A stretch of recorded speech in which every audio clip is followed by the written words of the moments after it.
네, 안녕하세요. 한림대학교 임희원입니다.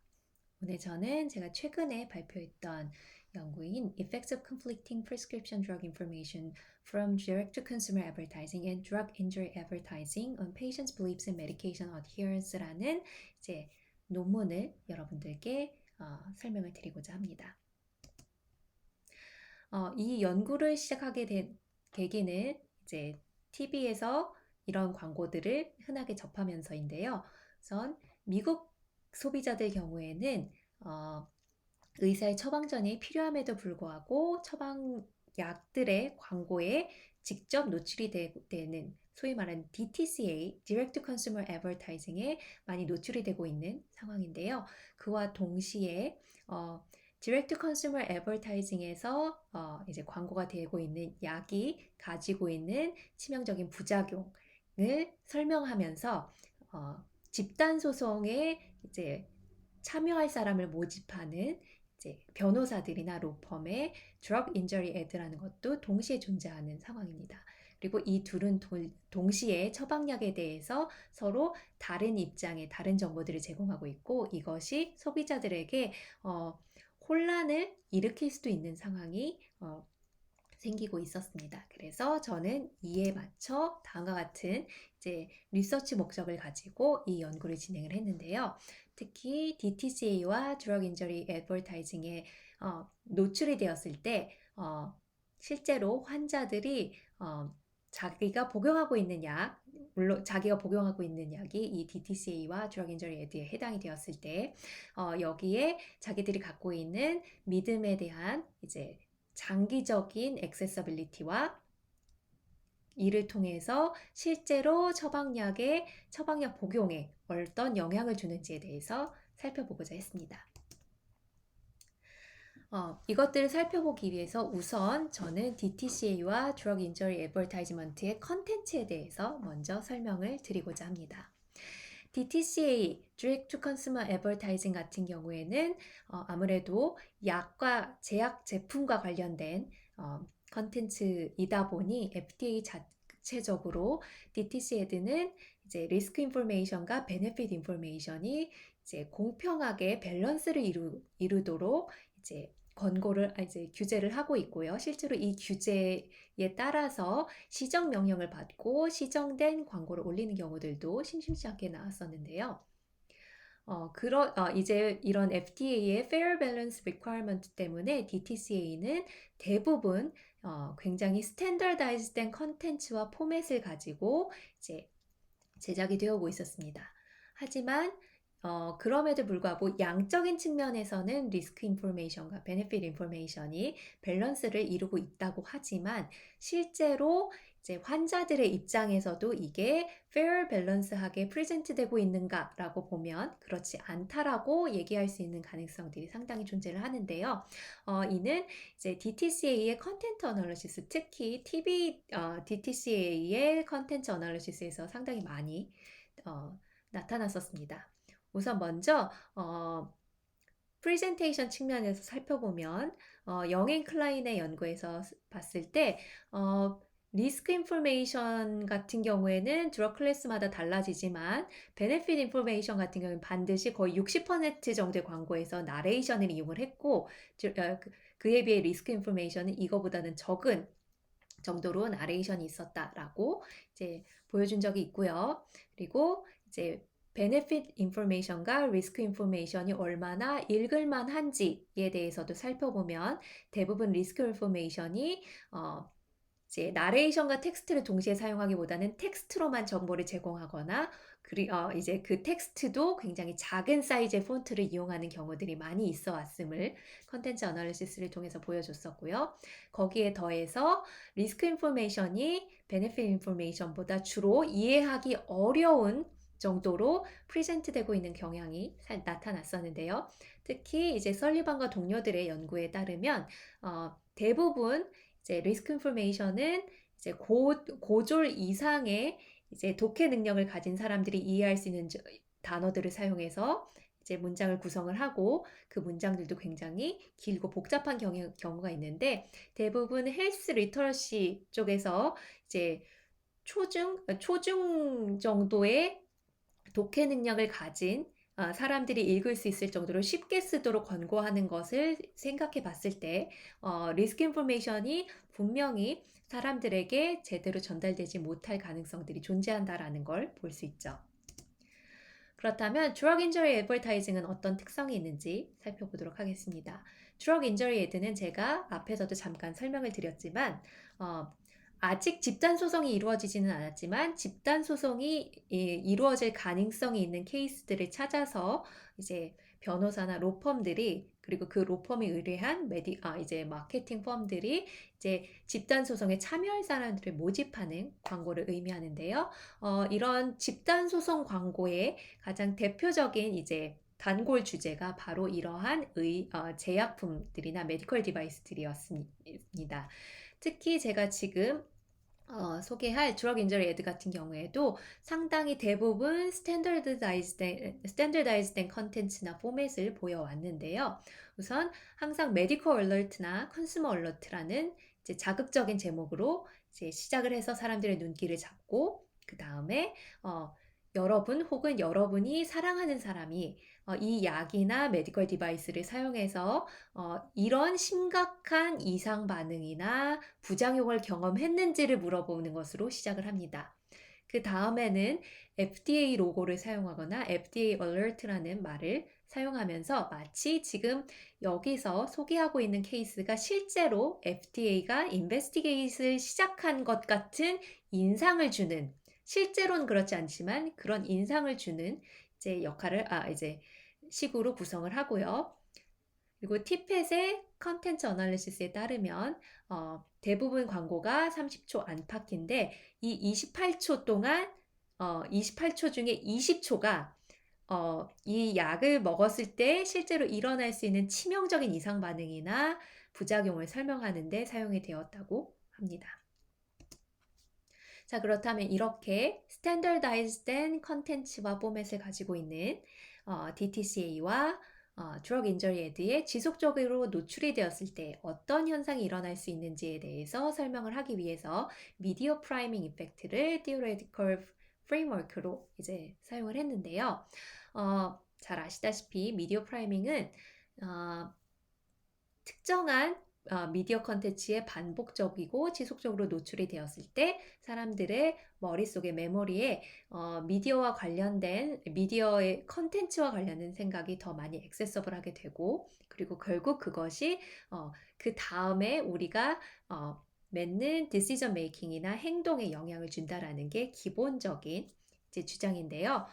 이걸 이제 DTCA와 드럭 인저리 애드에 이제 접목을 시켜보자면 DTCA나 드럭 인저리 애드의 스탠더다이즈된 이제 컨텐츠에 반복적으로 노출이 되면 DTCA나 드럭 인저리 애드에서 보여줬던 특정 컨텐츠 방향으로 이제 자신이 복용하는 약에 대한 믿음이 더 액세서블하게 될 것이고 그리고 이것이 이와 관련된 행동인 메디케이션 어드헤런스에도 영향을 줄 것으로 저는 이제 예상을 했습니다.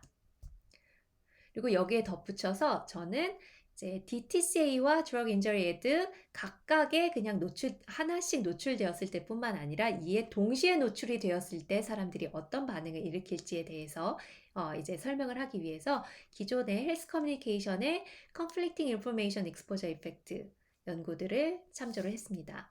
이 연구들에 따르면 이제 상반된 정보에 지속적으로 많이 노출이 될수록 사람들에게 있어 굉장히 부정적인 이제 행동이나 생각 측면에서 영향을 준다라고 했는데요. 실제로 네글러와 동료들이 이제 뉴트리션과 관련된 이제 특히 야채나 이제 과일을 먹는 행동에 이제 부정적인 영향을 준다는 걸 보여준 적이 있고요. 칼펜터 같은 경우에는 실제로 이제 만성 질환자가 자신의 약을 복용하는 데 있어서 이제 부정적인 영향을 준다는 걸 밝힌 적이 있고, 이제 난과 데일리 같은 경우에는 실험을 통해서 이제 HPV 백신에 관련돼서 상반된 정보에 노출된 사람들이 HPV 백신을 좀 더 덜 이펙티브하고 덜 세이프한 백신으로 인지하는 경향을 보여줬다라고 합니다.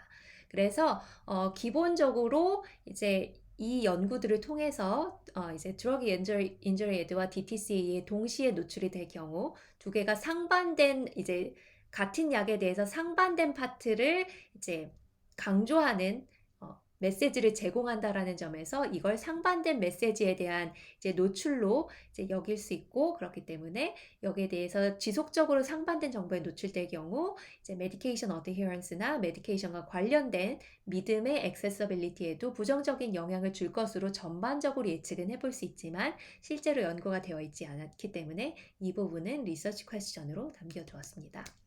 그래서 제가 이걸 통해서 이제 선정한 가설과 리서치 퀘스천은 다음과 같은데요. 우선 DTCA 같은 경우에는 베네핏을 강조하고 리스크를 덜 강조한다는 측면에서 DTCA에 많이 노출될수록 베네핏과 관련된 액세서빌리티가 높아지고 리스크와 관련된 믿음 액세서빌리티는 떨어질 것이라고 봤고요. 드럭 인저리 애드는 반대로 리스크를 상당히 강조하고 베네핏을 거의 언급하지 않는다는 점에서 반대로 된 가설을 세워봤습니다. 그리고 이를 통해서 DTCA에 대한 노출은 메디케이션 어드헤런스의 정적인 영향, 그리고 드럭 인저리 애드에 대한 익스포저는 부정적인 영향을 줄 것이라고 보았습니다.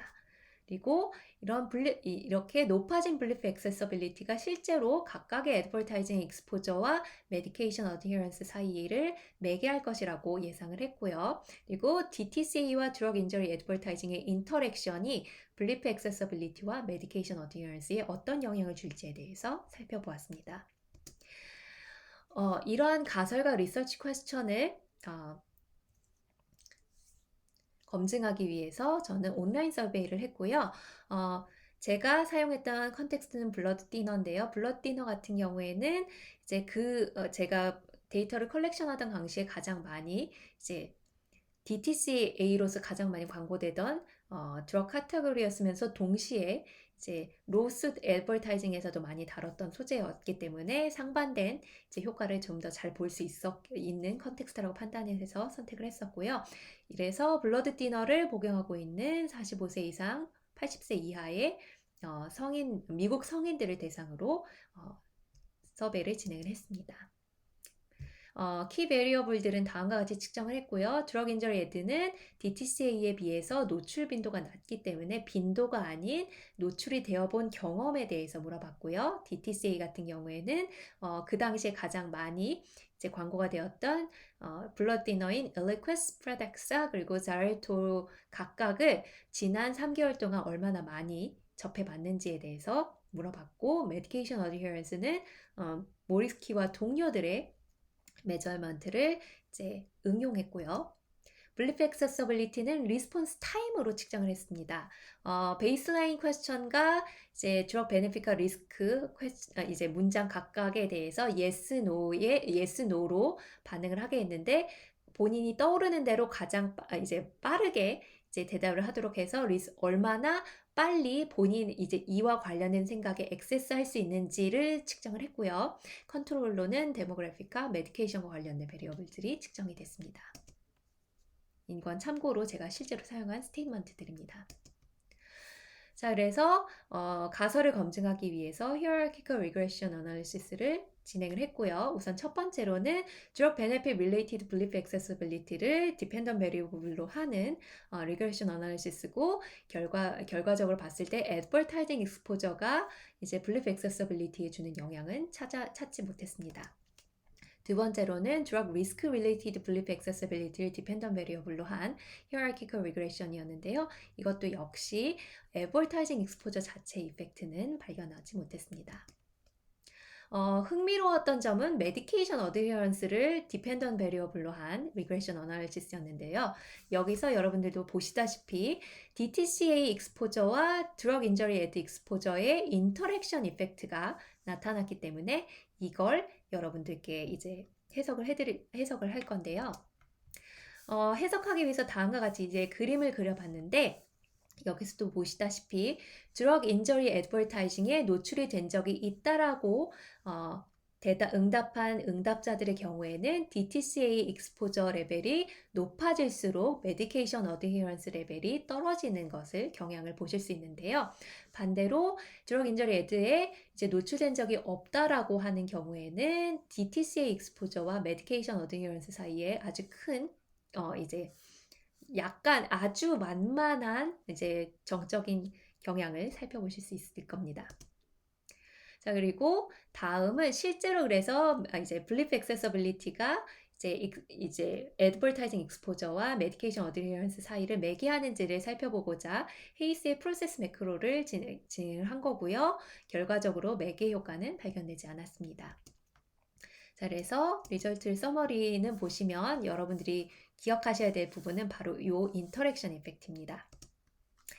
자, 이번 연구에서 발견된 드럭 인저리 애버타이징과 DTC의 인터랙션 이펙트는 다음과 같은 의미를 가지는데요. 우선 먼저 지금 제가 보여드렸던 이제 결과는 실제로 conflicting information exposure effect의 이제 기존 연구들과 이제 일관되는 결과를 보여줬다라고 할 수 있는데요. DTCA와 Drug Injury Advertising이 같은 복용량에 대한 서로 다른 이제 측면을 강조해서 상반된 이제 정보로서 이제 받아들여질 수 있다라는 점에서 상반된 정보에 대한 노출이 실제로 부정적인 영향을 주는 경향을 보여줬고, 이것은 기존의 연구와 이제 일관되는 결과였고요. 그리고 기존의 conflicting information exposure 연구들 같은 경우에는 사람들이 얼마나 자신들이 매스미디어에서 상반된 정보에 노출되어 있다라고 생각하는지를 물어봤다면, 저는 실제로 애드버타이징에 직접적으로 얼마나 노출이 되었는지를 살펴보고 그거에 따라서 실제로 conflicting information이 있었는지를 살펴봤다는 데 의의가 있고요. 그리고 저는 미디어 프라이밍이라는 theoretical framework를 이용해서 belief accessibility라는 코그니티브한 컨스트럭트가 이 conflicting information 프로세스에서 어떤 역할을 하는지 살펴보고자 했지만 이제 significant한 리절트를 발견하지 못했다는 점에서 이 프로세스는 기존에 이제 네글러와 동료들이 봤던 것처럼 이제 confusion이나 backlash 같은 부정적인 감정에 의한 프로세스라고 볼 수 있지 않을까라는 이제 의의가 있고요. 그리고 미스인포메이션 측면에서 살펴보자면 DTCA나 드럭 인저리 애드버타이징 같은 경우에는 이제 미스인포메이션을 전달할 수 있다라는 우려 때문에 이 미스인포메이션을 코렉션하기 위한 방법들이 많이 연구가 되어 왔었는데 이 리터처의 제 연구가 이제 기여할 수 있는 점은 이런 식으로 미스인포메이션 DTCA나 드럭 인저리 애드가 줄 수 있는 미스인포메이션을 코렉션하는 과정에서 단순히 DTCA 단독 컨텐츠 단독으로 보거나 드럭 인저리 애드만 단독으로 볼 것이 아니라 이것들이 컴플렉스하게 이제 상호작용을 하고 있는 이 컴피티션 상황을 고려해야 된다라는 점이 제가 이제 제안할 수 있는 점이라고 생각합니다.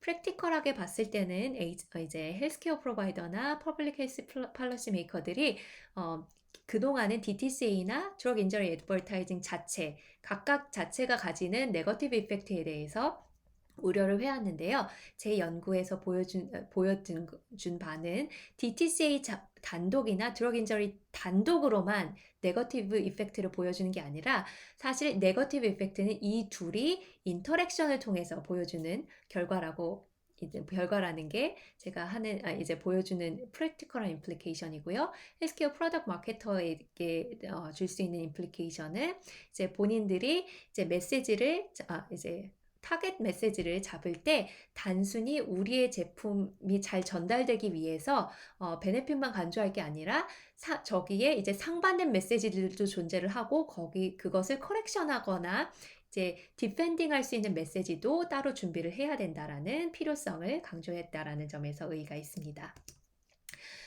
본 연구는 크로스 섹션한 서베이라는 점, 그리고 메디케이션 어드헤런스와 애드 익스포저에서 셀프 리포티드 메저를 사용했다는 점, 그리고 이제 언더라잉 메커니즘을 구체적으로 이제 이모셔널한 부분, 예를 들어 컨퓨전 같은 경우를 직접 측정하지 못했다는 점에서 한계가 있고요. 그렇기 때문에 퓨처 리서치에서 이 부분이 보완이 되어야 한다고 생각을 합니다. 네, 여기까지가 제가 준비한 이제 포럼이었고요. 이 연구에 대해서 더 자세히 알고 싶으신 분들은 제가 Research in Social and Administrative Pharmacy에 이제 올린 이 논문을 참고해 주시면 됩니다. 지금까지 들어주셔서 감사합니다.